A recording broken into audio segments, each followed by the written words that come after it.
하나님을 믿는다는 것이 나에게 있어 막연하지 않고 뭐가 뭔지 정확히 모르겠는 가운데 걸어가는 길이 아니라 이 길 가운데 우거진 나무도 보고 꽃도 보고 하나님이 이 믿음의 여정 가운데 나의 삶에 배치하신 그 아름다운 그 길의 풍경을 다 보며 하나님과 걸어가는 그러한 신앙이기를 원합니다.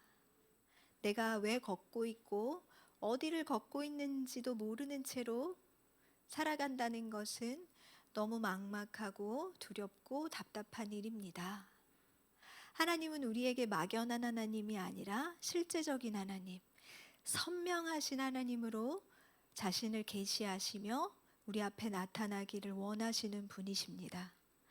하나님의 음성은 헷갈리지 않고 하나님의 말씀은 이랬다 저랬다 하지 않고 언제나 일관성 있게 우리를 향하여 우레와 같은 음성으로 지금도 말씀하고 계시지만 하나님, 우리의 귀와 우리의 심령이 아직 다 열리지 않아서 하나님의 뜻을 분별하지 못하고 하나님의 음성을 깨닫지 못하는 하나님, 그러한 상황 가운데 우리가 있사오니 우리를 긍휼히 여겨 주시고 우리를 불쌍히 여겨 주셔서 우리가 오늘 주님께 드린 이 예물의 의미를 알고 하나님께 드리며 하나님이 이 예물을 얼마나 놀랍고 위대한 일을 행하시는지 기대하고 소망하며 정성과 마음을 다해 드릴 수 있고 오늘 이 자리에 주님의 전에 나와 앉아서 예배한다는 것이 또한 무슨 의미이며 이 예배가 나의 인생에 어떠한 작용을 하는가. 하나님은 이 예배를 받으신다고 하시는데 하나님의 받으심은 어떠한 증거로 나타나는가. 하나님, 우리가 이런 것들을 알기를 원해요. 살아계시고 역사하시는 그 하나님을 마치 내가 내 눈으로 보듯이 내 손으로 만지듯이 그렇게 우리의 믿음이 선명해질 수 있도록 말씀으로 우리를 이끌어가 주시옵소서. 오늘 예배 가운데 이전에 충만하게 임재하시는 성령이여, 우리의 가장 좋은 교사이시고 우리를 깨닫게 하사 예수 그리스도 앞으로 우리를 이끌어 가시는 그 성령이 우리의 생각과 마음과 우리의 지성과 이성과 그 모든 것까지도 장악하시며 나의 어지러운 생각들을 다 정리하여 주셔서 그 하나님, 나의 모든 것 가운데 모든 것 되신 그 하나님, 그 주의 이름 앞에 모든 것이 질서 정연한 삶이 되어질 수 있도록 역사하여 주시옵소서. 하나님, 영과 진리로 주님을 예배합니다. 우리 예배를 받아주소서. 예수님의 이름으로 기도합니다. 아멘. 요한복음 20장 30절 31절 한번 볼게요. 여기가 바로 요한복음 전체의 주제가 되는 말씀이에요. 왜 요한이 요한복음을 기록하였는가 하는 것이 분명하게 나타나는 이 책의 목적. 한번 읽어볼게요. 시작. 예수께서 제자들 앞에서 이 책에 기록되지 아니한 다른 표적도 많이 행하셨으나 오직 이것을 기록함은 너희로 예수께서 하나님의 아들 그리스도이심을 믿게 하려 함이요 또 너희로 믿고 그 이름을 힘입어 생명을 얻게 하려 함이니라. 잠깐 띄워주세요. 요한복음에 나타나 있는 이 표적 말고도 주님이 많은 것을 하셨지만 굳이 이 표적들만을 딱 기록하고 이것에 대해 요한 내가 이 말씀을 기록하는 것은 무슨 목적이냐면 이 표적들도 사실은 예수 그리스도가 하나님의 아들이시라는 것을 믿게 하기, 효과적으로 믿게 하기 위한 도구예요. 그러니까 더 많은 것들을 기록할 수 있지만 굳이 하지 않아도 이걸로 충분하다고 이야기하는 것이고, 이 요한복음의 내용을 통해 우리의 믿음이 온전하여지기를, 하나님 안에서 굳건하여지기를 바라는 목적으로 요한복음이 기록되었다고 하는 것이에요. 이게 바로 요한복음 전체의 주제입니다. 그래서 요한복음은 무슨 책이다? 믿음의 책. 기적이 아니라 표적이다. 예수님을 가리키고 있는 하나님의 전능하신 능력을 나타내는 것뿐만이 아니라 그 목적은, 이 표적의 목적은 예수 그리스도를 가리키는 것, 사인이다. 예수 그리스도를 믿을 때 내 이름이 아니라 예수 그리스도 그 거룩하신 능력의 이름을 힘입어 살아갈 때 생명이 역사하는 참된 삶을 살아갈 수 있기 때문에. 요한복음이 믿음의 책이라는 것을 제가 왜 이렇게 강조할까요? 요한은 왜 굳이 믿음을 강조하고 있을까요, 여러분? 요한이 예수께서 사랑하시는 제자였다, 우리가 다 이렇게 들어서 알고 있어요. 그래서 당연히 요한복음이 사랑의 책일 거라고 생각해요. 그런데 그렇지 않다는 거예요. 물론 요한복음 말씀 안에 다 가득가득 예수 그리스도의 사랑이 응축되어서 말씀 구절마다 그리스도의 사랑이 묻어나고 있는 것이 맞지만, 그럼에도 불구하고 요한복음은 믿음의 책이에요. 우리가 사랑한다고 말하지만 우리의 사랑이 얼마나 불완전할까? 좋아하던 마음도 삐지면 사라지고 위하고 다 해줄 수 있을 것 같던 그런 이 떨리고 설레는 감정들도 어느 순간 사라져 버리는 것이 사랑일까? 우리는 스스로는 사랑할 수가 없는 존재예요. 주님이 없다면 말이죠. 사랑한다고 말하지만 우리가 주님의 그 사랑을 우리의 평생을 거쳐서 조금씩 알아가는 거예요. 그래서 미성숙한 사랑이 익어가는 거죠. 그래서 더 성숙한 그리스도의 사랑을 배워간 사람만이 참된 사랑을 할 수 있게 되는데, 이 사랑이라는 나타나 보여지는 이 열매를 맺기 위해 어디에 뿌리를 잘 내리고 있어야 하냐면, 나무가 열매를 맺는데 하나님이 말씀하시죠. 열매로 알지니, 열매로 네가 어떤 사람인지 알 수 있어. 이 열매가 무슨 열매냐 하면 사랑의 열매예요. 그래서 믿음, 소망, 사랑, 이 세 가지는 항상 있을 것인데 그 중에 제일은 뭐다? 사랑인데 말이죠. 믿음이 소망을 갖게 하고 소망이 열매를 맺게 하는데 이게 사랑이에요. 왜냐하면 그리스도인으로서의 최고의 멋진 삶, 궁극적인 삶이 사랑하며 살아가는 삶인데 이것이 믿음으로만 가능한 것이에요. 믿음이 나무의 뿌리라면 이 뿌리가 그리스도, 이 복음 안에 깊이 건강하게 박혀 있을 때 이 나무가 조금씩 자라면서 완전한 사랑이라는 열매를 맺어갈 수 있는 거예요. 그래서 믿음, 소망, 사랑, 이 중에 제일은 사랑인데요. 이 중에 가장 기초는, 가장 처음은 믿음이어야 한다는 것이에요. 이 열매가 어떻게 맺을 수 있냐면 예수 그리스도가 나에게 어떤 분인지를 이해하고 알아가는 것, 그분이 나에게 해주신 일이 무엇인지를 얼마만큼 아느냐에 따라 이 사람이 살면서 맺는 열매가 달라지는 거예요. 여러분, 그분의 사랑 안에서 내가 안전하고 나를 돌보시는 그분의 손길이 매 순간 매일매일 나와 함께하고 있다라는 것이 믿어질 때 이 믿음으로 우리가 삶에서 나타낼 수 있는 거예요. 빛을 한껏 흡수한 야광물질, 형광물질이 어둠 가운데 그 흡수한 빛을 막 발산하면서 밝게 비추지요. 그거랑 똑같은 거예요. 빛 대신 그리스도를 내가 믿고 그분을 온전히 신뢰함이 점점 차올라졌을 때에 어둠한 빛을 발산할 수 있게 된다는 거예요. 100% 이해 못해도 여러분이 막연하나마 이런 삶을 꿈꾸고 소망하게 된다면, 하나님, 이 삶을 살아보고 싶은 소망이 제 안에 있는데요 라는 기도로 하나님께 나아간다면 하나님이 이게 이해시켜 주시는 어떤 순간이 와요. 그래서 이게 막연하게 느껴지지 않고 나의 너무 현실로서 다가와지는 순간이 있는 거예요. 그래서 우리가 사랑의 열매에 대해 말하기 전에 뭘 확인해야 하냐면 내가 믿음 위에 굳게 서 있는가를 점검해야 하는 것이에요. 그렇지 않으면 내가 옳다고 하는 행동, 이게 정말 맞아라고 하는 어떤 것들이 사실은 하나님이 기뻐하시는 열매가 아닐 수 있어요. 기뻐하시는 열매가 아니면 그 열매에는 항상 독이 있어요. 그래서 그 열매를 따먹는 사람은 아파질 수 있어요. 상처낼 수 있어요. 나는 그런 의도가 아니었을지라도 말이죠.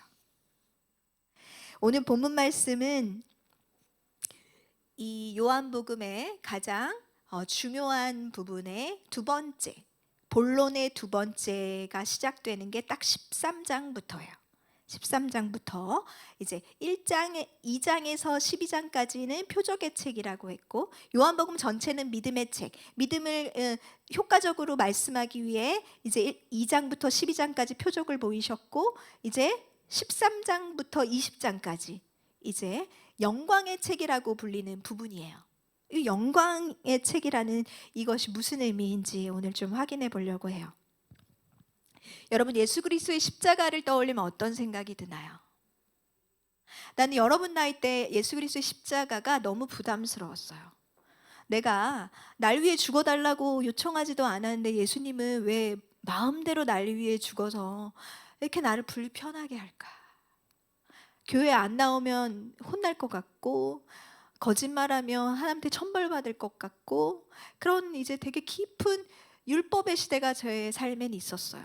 그래서 예수님의 십자가가 너무 불편한 거야. 십자가를 보면서 난 자유하지 않았어요. 가시 면류관을 쓰신 예수님, 이런 영상도 막 보여주셨어, 교회에서. 이 면류관 사이로 막 피가 막 줄줄 흐르고, 고통스러운 예수님의 얼굴과 창에 찔려 피가 흘리는 옆구리에 이제 찔린 창, 그 다음에 못 박힌 손과 발, 그 다음에 채찍에 맞은 막 그 피투성이의 몸, 이런 것들. 사람들의 손가락질과 수치와 비난, 이러한 것들. 예수님의 십자가는 이러한 묘사가 맞죠. 맞는데 우리는 예수님이 당하신 이 십자가의 고난과 고통이 사실은 온전히 다 내가 당했어야 하는 거라는 확신이 있어야 해요. 그럴 때 하나님의 은혜가 은혜되는 거예요. 이게 내 몫이었는데 예수님이 대신 당하신 거죠. 이 사실을 잊어서는 안 돼요. 그러나 우리가 이거는 십자가의 절반이에요. 나머지 절반은 무엇인가 하면 예수 그리스도의 십자가를 볼 때 동시에 부활의 영광을 볼 수 있어야 우리의 신앙이 어그러지지 않고 균형 있게 건강하게 자랄 수 있거든요. 어느 한쪽만 붙잡아서도 안 돼요. 부활의 영광만을 붙잡고 살아간다면 십자가의 그 어두운 그림자, 우리의 죄를 담당하신 그리스도의 고난을 온전히 나의 것이라는 인식이 없으면 우린 방종하게 되겠죠. 그런데 너무 여기에만 함몰되면 부활의 영광에 우리가 다다르지 못해요. 기쁨이 없고 자유함이 없죠. 우리 본문 말씀 1절 한번 읽어볼게요. 시작. 유월절 전에 예수께서 자기가 세상을 떠나 아버지께로 돌아가실 때가 이른 줄 아시고 세상에 있는 자기 사람들을 사랑하시되 끝까지 사랑하시니라. 요한복음의 이제 후반부를 여는 장이 13장이네. 13장에서 이때가 어느 때인지 지금 말씀하시는 거예요. 이때를 표현하기를 어느 때인가 하면 세상을 떠나 아버지께로 돌아가실 때라고 말씀하고 있어요. 예수님은 때를 참 잘 아시는 분이에요. 놀랍게도 하나님의 정해진 때가 있고 예수님은 그 때에 맞춰 사신 분이기도 해요. 자신의 주장이 없고 자신이 하나님 앞에 이러이러해야 합니다 라는 자기 생각이 없으시고 오직 하나님이 말씀하신 그때에 자기 자신을 맞추어 살아내신 분이시죠. 우리의 귀가 순하고 우리의 심령이 부드럽고 연하여진다면 하나님의 때에 맞춰서 우리가 살아갈 수 있게 돼요. 주님 말씀하시면 내가 나아갑니다. 주님 뜻이 아니면 내가 멈춰섭니다. 나아갈 때와 멈춰야 될 때를 정확히 알게 되죠. 때를 아시는 그 주님은 이 때를 알 수 있는 것은 주님이 겸손하셨기 때문이에요. 자기 주장이 없으시기 때문에. 우리가 이런 주님을 닮아가기를 원해요. 여러분이 나아갈 때와 멈춰야 할 때를 아는 것. 본문 말씀 3절 한번 읽어볼게요. 시작. 저녁 먹는 중 예수는 아버지께서 모든 것을 자기 손에 맡기신 것과 또 자기가 하나님께로부터 오셨다가 하나님께로 돌아가실 것을 아시고, 예수님은 완전한 하나님으로서 하나님 아버지 보좌 우편에 계시다가 이 땅에 완전한 인간으로 내려오셨고 이제 다시 아버지께로 돌아갈 때가 되셨다는 거예요. 그런데 예수님이 아버지께로 돌아가는 길은 언제나 단 하나의 예정된 길을 지나서만 아버지께로 가실 수 있지요. 예수님 앞에 아버지께로 가실 이때에 예수님이 걸어야만 하는 그 단 하나의 길이 바로 십자가의 길인 거예요. 예수님은 아버지 보좌 우편에 나의 자리에 그 영광을 보시면서 십자가를 뚜벅뚜벅 걸어가서 피하지 않고 이 십자가의 길을 완주하여 아버지께로 가실 것이죠. 그러니까 예수님이 자신이 짊어져야 할 십자가를 바라보는 예수님의 관점을 우리가 알아야 하는데, 이 십자가의 길이 내가 왕좌, 나의 자리로 올라가기 위한 왕의 대로라고 보시는 거예요. 그의 보혈로 새빨갛게 물들어 있는 이 레드 카펫을 내가 지나서 아버지께로 간다. 이것이 고난의 길이 맞는데 고난의 길로 읽어내지 않으시고 영광의 길로 읽어내신다는 거예요, 예수님이. 이 십자가의 길은 말이지, 내가 다시 아버지께로 가는 내 왕자, 내 명예, 내 권위, 내 권세를 다시 회복하는 영광의 길이다, 이렇게 생각하고 걸으셨다는 거예요. 비난받고 고통받고 채찍질 당하고 그 어떤 죄수보다 못한 대우를 받으실 것이 분명하지만 예수님은 이 자기 앞에 놓인 이 쓴 잔을, 이 고난의 쓴 잔을 영광이라고 읽어내셨다는 거예요, 여러분. 그래서 13장부터 이 요한복음 끝까지가 바로 영광의 책인 거예요. 영광의. 우리가 보기에는 예수님이 전혀 영광받지 않은 내용이에요. 그런데 예수님은 이게 나의 영광이라고 말씀하신다는 거예요. 그래서 13장을 시작하면서 마치 오늘 우리가 했던 이 행사의 축제처럼 그렇게 저녁 만찬으로 13장을 시작하는 거예요. 이 제자들 다 불러 나 이제 십자가의 길을 갈 거야 그러면서 엉엉 우시며 슬퍼하시는 것이 아니라, 내가 이제 영광의 길을 걸어갔기 때문에 나의 사랑하는 제자들과 오늘 내가 축제를 한다, 만찬을 즐긴다. 이것이 예수님의 시각이라는 거예요. 삶의 고난과 어려움이 닥칠 때 우리의 생각과 태도도 이러해야 하는 것이에요. 우리가 십자가의 길을 걸어가야 할 때, 우리 앞에 고난의 쓴 잔이 있다는 것이 보여질 때 우리는 주님의 관점으로, 이 요한복음의 관점으로 이 고난을 영광으로 읽어낼 수 있는 이유는, 이 고난을 슬픔을 바꾸어 기쁨으로, 이 제 대신 화관으로 바꿔내실 그 전능하신 주님의 능력과 나를 향한 그분의 사랑을 내가 신뢰하기 때문에 우리는 고난도 영광으로 읽어낼 수 있다는 거예요. 좁은 길, 고난의 길의 끝에는 제가 단언컨대 그 길의 끝에는 항상 주님이 계세요. 왜냐? 그 길을 먼저 걸어가셨기 때문에 그 길 끝에서 주님이 우리를 기다리고 계세요. 그 손에 영광의 멀루관을 들고 나에게 씌워주시려고 말이죠. 다시 본문 1절 말씀 한번 읽어볼게요. 1절 시작.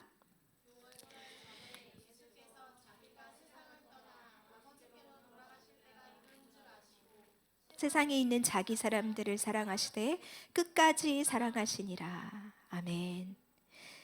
이 땅에서는 이제 육신으로는 제자들과 이제 만나는 일이 없어지겠죠. 지금처럼 그렇게 이제 악수하고 허그하고 같이 자고 먹고 이런 일들이 끝나게 될 것을 기념하시면서 이제 저녁 만찬을 제자들과 함께 하시는 거예요. 세상을 떠나 아버지께로 돌아갈 때가 도래하였고, 이 시간을 주님은 어떻게 채우시냐면 끝까지 사랑하시는 시간으로 채우시는 거예요. 끝까지 사랑, 끝까지 사랑, 끝까지 사랑하시는 예수님의 사랑, 믿음, 소망, 사랑, 그 중에 제일은 사랑, 최고의 것을 보여주시는 거예요, 제자들에게. 아직 이게 안 되잖아, 제자들아, 베드로야, 야고보야. 그런데 내가 원하는 삶은 이건데 말이지. 자, 내가 오늘 유언을 하는 거야. 근데 글로써 유언장을 쓰시지 않으시고 오늘 행동으로 유언을 보여주시는 행동 유언의 장이에요. 예수님이 내가 정말 너희들에게 바라는 것은 이것이다. 유언장을 오늘 주님이 본을 보이시면서 작성하고 계신 거라고 생각하면 되는 거예요. 갈라디아서 5장 6절 읽어볼게요. 그리스도 예수 안에서는 할례나 무할례나 효력이 없으되 사랑으로서 역사하는 믿음뿐이니라. 갈라디아서가 믿음과 사랑의 관계를 너무 잘 간결하게 설명하고 있어요. 사랑으로서 역사하는 믿음. 믿음이 있다는 것이 뭘로 증명되죠? 사랑하고 있는 우리의 모습. 사랑을 하는 나의 행위를 통해 믿음이 있구나. 그래서 주님 말씀하시는 거예요. 너희가 서로 사랑하면 너희가 내 제자인 줄을 세상이 알게 될 거야. 누구의 제자? 예수님의 제자. 예수님을 믿는 사람이라는 것이 우리가 사랑하는 것을 통해 증명된다고 말씀하시는 거예요. 최고의 것, 제일은 사랑이라. 이것을 하기 위해 우리는 견고한 믿음, 흔들리지 않는 믿음을 날마다 말씀을 축적시키면서 쌓아가는 거예요, 여러분. 그럴 때 이 믿음은 하나님의 능력, 복음은 하나님의 능력이거든요. 하나님의 능력치, 이 게임으로 치면 이 게이지가 계속 내 안에 쌓일 때에 이게 차오르면 어떻게 될까요? 자연스럽게 사랑하게 되는 거예요. 내 힘으로 억지로 희생하고 봉사하는 것이 아니라, 하나님 우리에게 그걸 원하는 것이 아니라 이 믿음이 차곡차곡 차올라서 게이지가 만땅이 되면 내 사랑의 펀치가 엄청난 영향력을 미치게 되는데 이게 너무 자연스럽게 나타난다라는 거예요. 건강하고 튼튼하고 양분이 충분한 나무가 열매를 안 맺을 수 없는 것처럼 그렇게 된다는 거예요. 예수님이 세상을 떠나 나 아버지께로 돌아갈 거야. 근데 내가 끝까지 너희를 사랑할 거야. 이 말씀의 이 뭉클함과 감동이 사라지기도 전에 2절 바로 이어지는 말씀이 이래요. 본문 2절 읽어볼게요. 마귀가 벌써 시몬의 아들 가룟 유다의 마음에 예수를 팔려는 생각을 넣었더라. 가장 가슴 아픈 이 본문에 맺힌 것 같아요. 1절과 2절은. 예수님은 끝까지 사랑하신다 말씀하시는데 가룟 유다는 사랑에 실패하는 거예요. 예수님을 결국엔 가룟 유다는 배신하고야 말 거예요. 내가 얼마나 죄인인지, 나의 죄인됨에 대한 인식이 깊어져 갈 때, 우리는 예수님의 거룩하심은 얼마나 큰지, 나와 주님 사이의 엄청난 차이를 체감하게 되는 게 사실은 믿음입니다. 나는 내 생각보다 훨씬 죄인이고 하나님은 내가 생각한 것보다 훨씬 나를 사랑한다. 이 어마어마한 차이를 체감하고 인식하고 살아가는 더 많이 인식하게 될수록, 더 많이 체감하게 될수록 내가 죄인 중에 괴수구나 라는 인식을 하게 될수록 우리는 더 자유롭고 믿음은 더 커지는 거예요. 내가 사랑에 실패할 때마다 사랑에 실패한 나를 포기하지 않고 끝까지 사랑하시는 그 하나님, 그 크신 사랑을 우리는 더 뼈저리게 느껴야 해요. 나 같은 자를 끝까지 사랑하실 수 있는 주님을 믿음의 눈으로 바라보게 될 때 우리는 점점 더 사랑에 실패하는 일들이 줄어들게 되는 것이에요. 예수 그리스도가 내 인생의 답입니다 라고 우선 결론을 선포하고 주님께 올려드린 후에 그 다음에 우리가 어떻게 살아가는지에 대한 방법론이 하나님께로부터, 하늘 아버지께로부터 내게 주어지는 것이 영적 원리예요, 여러분. 내가 이해되지 않는 문제, 내가 언제나 답을 예수 그리스도입니다 라고 선포하고 시작하는 거예요. 우리의 인생이 어떤 것 같으면 마치 도미노 같은 거예요. 도미노에 이걸 쭉 세웠잖아요. 그러면 도미노는 어때요? 맨 앞에 있는 게 제일 중요하나요? 딱 넣으면 나머지는 우르르 넘어지게 되죠.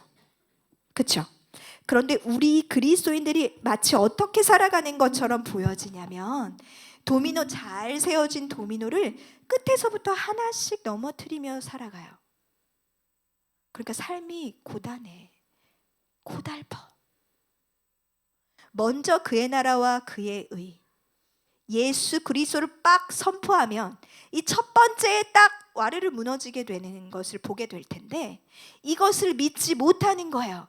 이게 정답이라고 우리가 생각하는 믿음이 없어. 그래서 예수 그리스도를 선포하고 삶에 적용하는 일을 생각보다 되게 안 해. 거의 안 해요. 그래서 인생의 이 도미노를 매일 뒤에서부터 하나씩 매우 성실하게 차곡차곡 넘겨가며 인생은 고단한 거야? 인생은 힘든 거야? 사는 게 다 이렇지? 이렇게 살아가는 것이에요. 힘들죠. 그러니까 삶이.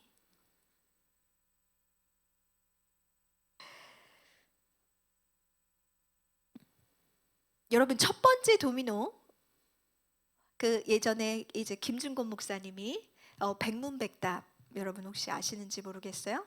그 CCC 이제 청년들이 전국에서 다 모이면 이제 김준곤 목사님이 이제 100가지 질문을 던지세요. 그러면 청년들이 그 질문에 답을 하는 거야. 근데 답은 하나뿐이에요. 우리의 삶의 주인은 누구십니까? 그럼 청년들이 대답해요. 예수 그리스도. 나의 삶을 인도하시는 분은 누구십니까? 예수 그리스도. 내 문제의 답은 누구이십니까? 그러면 청년들이 예수 그리스도. 이렇게 10번 예수 그리스도를 외치고 100번 끝까지 가잖아요. 그럼 그 청년들이 다 울고 있어요. 왜일까요? 우리가 잊었던 해답이 깨달아졌기 때문에. 여러분, 정말 참으로 우리의 문제의 답은 예수 그리스도예요. 그걸 선포한 후에, 먼저 이 질문에 이 문제의 답을 적은 후에 그 다음 풀이 과정을 하나님이 가르쳐 주신다고요. 이것이 영적 원리예요. 답을 적지 않고 계속 풀이 과정으로 고민만 해. 그러니까 답이 안 나요, 여러분. 복음의 기쁜 소식의 핵심은 무엇인가 하면, 주님이 나를 어떤 사람이어서 사랑하신 것이 아니라 어떤 사람인지 아심에도 불구하고 사랑하신다는 것이 복음의 기쁜 소식의 핵심이에요. 내가 어떤 사람이어서 사랑하시는 것이 아니라 내가 어떤 사람인지 알고 있음에도 불구하고 사랑하신다. 이것이 놀라운 일이죠, 여러분. 여러분이 어떤 사람인지 아심에도 불구하고 사랑하시는 그 주님께 내가 뭘 감출 수 있겠어요? 내가 뭘 꾸며? 내가 뭘 좀 나은 사람인 것처럼 뭐 이렇게 보여드려야 해요? 아니에요.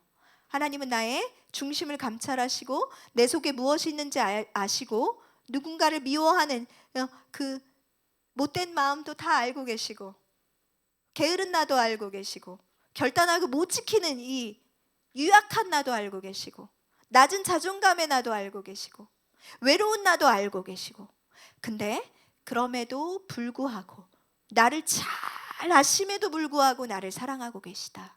여러분, 이 사실을 우리가 진실로 100% 믿는다면, 여러분, 세상에 두려운 사람이 있을까요? 내가 잘 보이고 싶은 사람이 있을까요? 내가 누군가 앞에 가면 기죽고 초라한 느낌이 들까요, 여러분? 내가 이렇게까지 사랑받고 있다는 걸 알고 믿는다면, 하나님, 우리가 그분의 우리의 믿음이 이 사랑의 열매로 나타나지 못할 때도 사랑하고 계세요. 지금도 사랑하고 계세요. 우리는 최고의 것으로 사실 하나님께 드리지 못하지만 하나님은 언제나 최고의 사랑으로 나를 대하고 계세요. 그리고 여기까지 올라오기까지 열매 맺기까지 나를 기다려주시는 분이라는 거예요, 여러분. 이 사랑이 우리를 자유케 하죠. 이 사랑이 나로 하여금 이 넘어져 있거나 머물러 서 있지 않게 만드는 원동력인 것이에요. 이 주님을 닮고 싶은 마음, 이 주님께로 가고 싶은 마음, 이 주님을 더 알고 싶은 마음. 요한복음 13장 26절 읽어볼게요.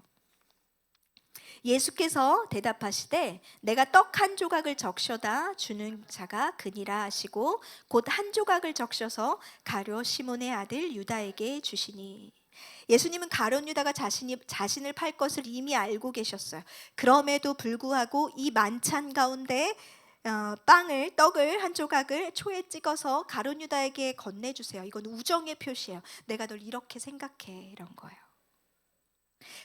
사복음서를 보면 알겠지만 예수님은 제자들이 있는 앞에서 소리내어 가룟 유다의 정체를, 그의 비밀을 폭로하지 않으세요. 그래서 끝까지 예수님이 나를 팔게 될 자가 이 가운데 있어, 그럼 다 웅성웅성 누구지 모르는 거예요.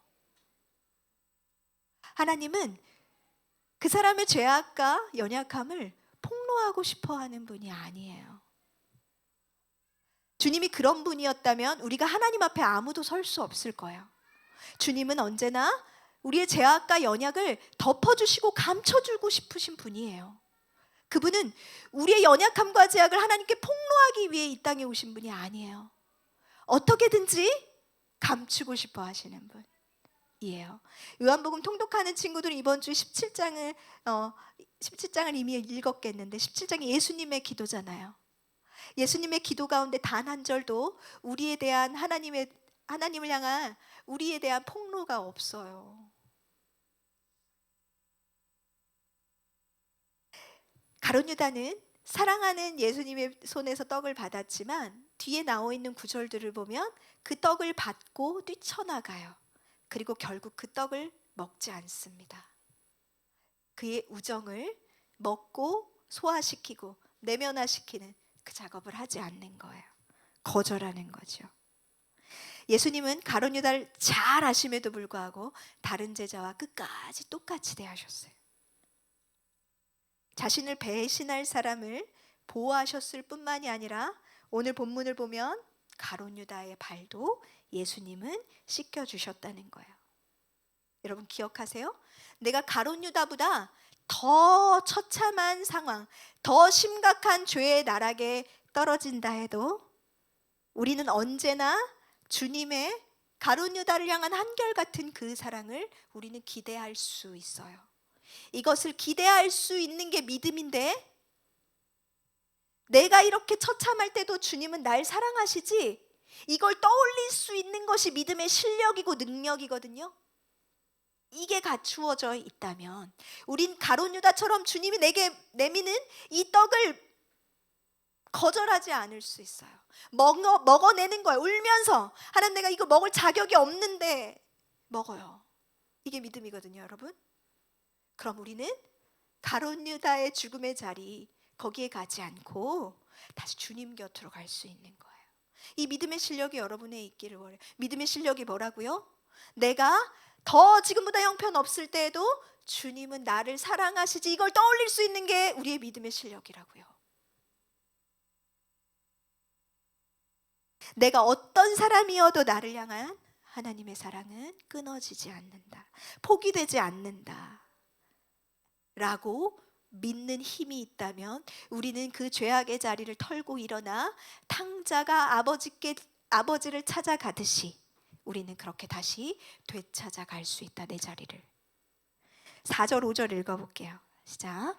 저녁 잡수지던 자리에서 일어나 겉옷을 벗고 수건을 가져다가 허리에 두르시고 이에 대야에 물을 떠서 제자들의 발을 씻으시고 그 두르신 수건으로 닦기를 시작하여. 예수님께서 이 마지막 만찬의 자리에서 겉옷을 벗고 수건을 가져다가 허리에 이렇게 쫙 두르셨어요.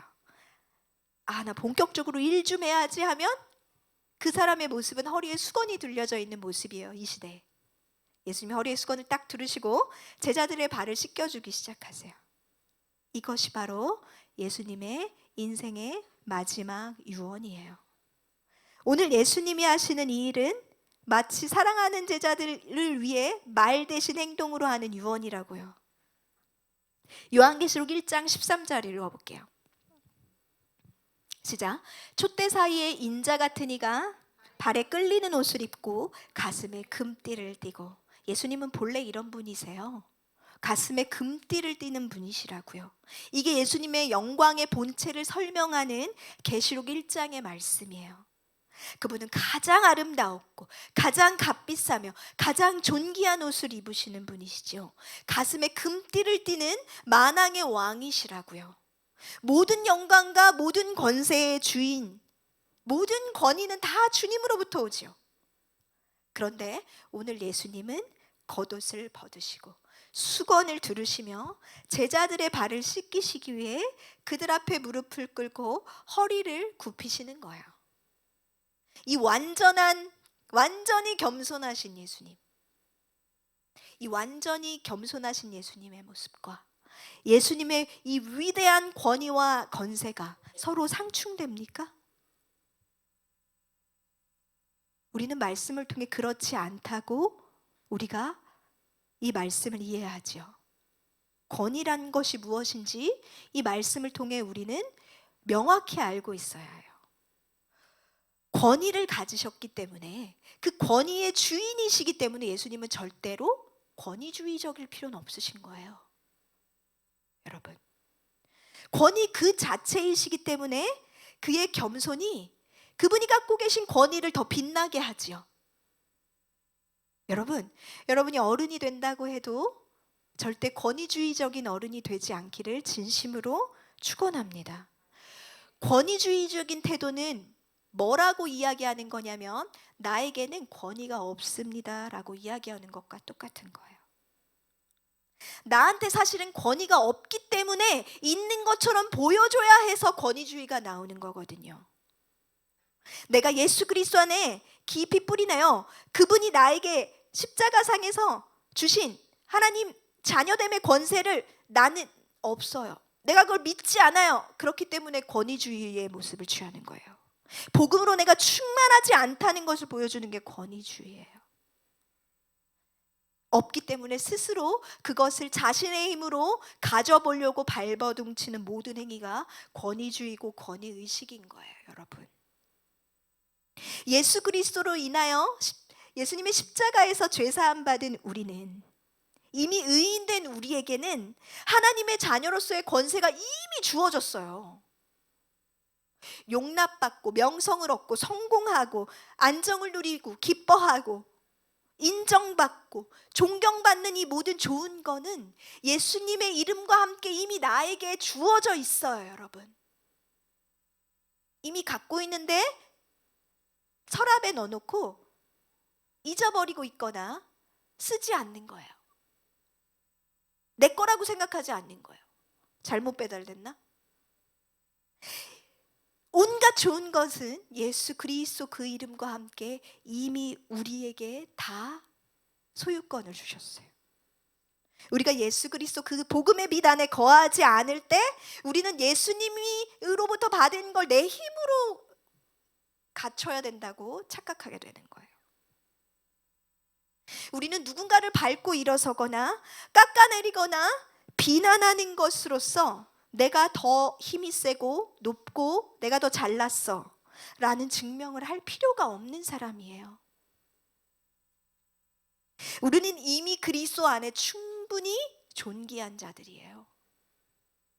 우리는 이미 하나님 나라의 거룩한 백성이기 때문에 나의 말과 나의 어떤 행동으로 누군가를 누르거나 강요하거나 그 사람을 조정하거나 나의 잘못된 방법을 동원해서라도 내 생각과 나의 고집을 관철시킬 필요가 없어요.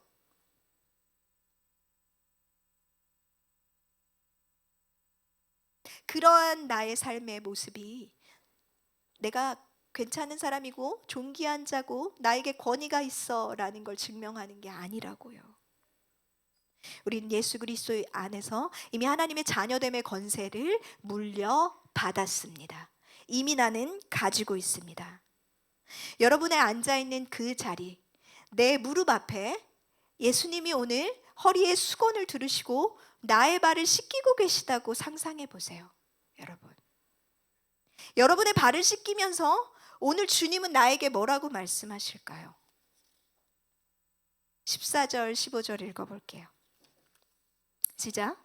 내가 주와 또는 선생이 되어 너희 발을 씻었으니 너희도 서로 발을 씻어주는 것이 옳으니라.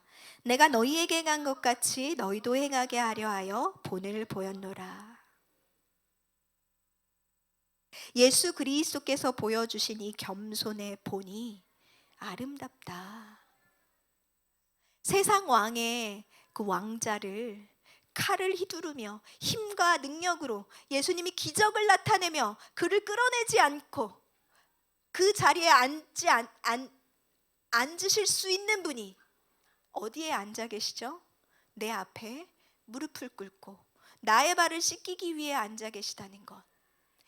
예수님의 영광의 보좌가 이 땅 가운데 세상 왕, 바로의 왕자가 아니라 예수님이 갖고 싶었던 그분의 영광스러운 자리가 내 발 아래였다라는 사실을 여러분이 알고 계셔야 해요.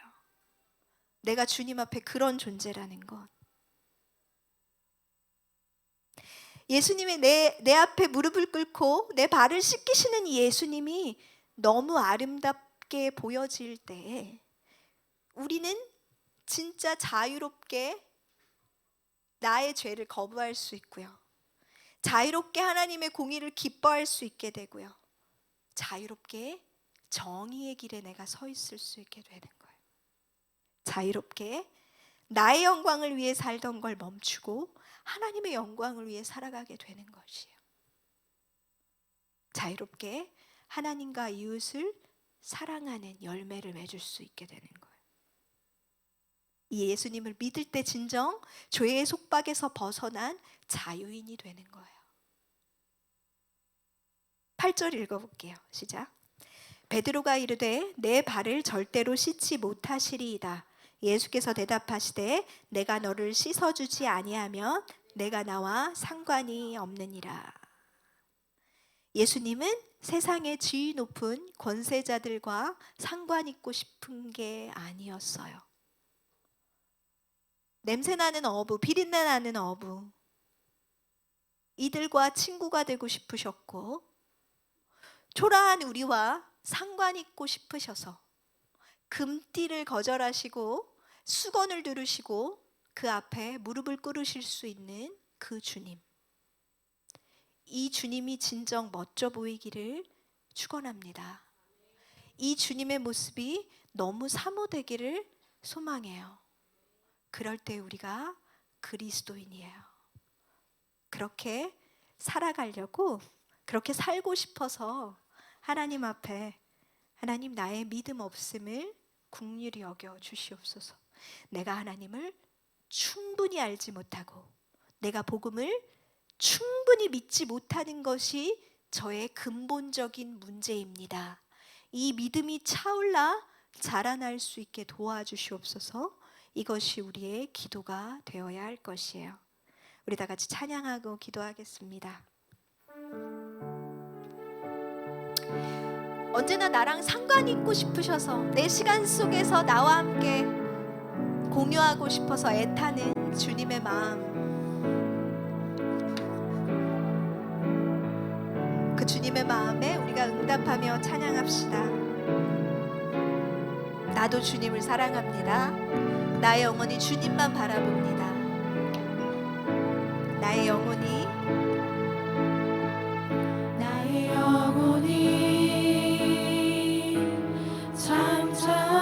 잠잠히 하나님만 바라며 나의 구원이 그에게서 나는도다. 나의 영혼아 잠잠히 하나님만 바라라. 나의 소망이 저에게서 나는도다.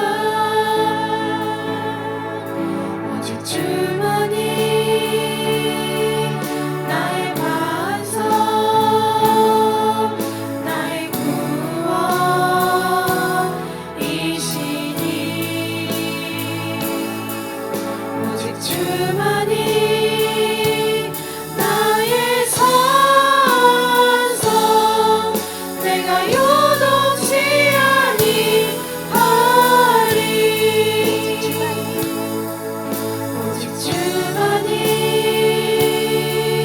나의 반석 나의 구원이시니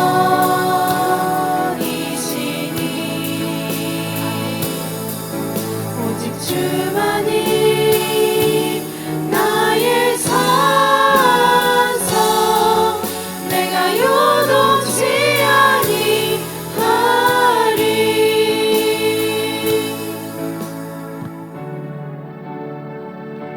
나의 인생의 주인 되신 주님의 손에 그 능력은 작지 않습니다.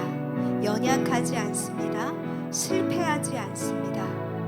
우리가 그 주님을 믿고 신뢰할 때, 이미 예수 그리스도를 믿을 때 나에게 다 선물 세트로 주셨던 그 모든 값진 것들이 하나하나 나의 삶 가운데, 나의 심령 가운데 꽃 피우게 되는 것. 아직 씨앗으로 있고 아직 꽃 피우지 못한 그 아름다운 금은 보화들을 하나님 내가 발견할 수 있게 도와주시옵소서. 내가 이미 갖고 있는 것들을 나의 힘으로 채우려고 노력하지 않고 내게 주신 것들을 말씀 안에서 내가 인정하고 받아들일 수 있기를 원합니다. 내가 어떤 사람이어도 나는 너를 사랑해.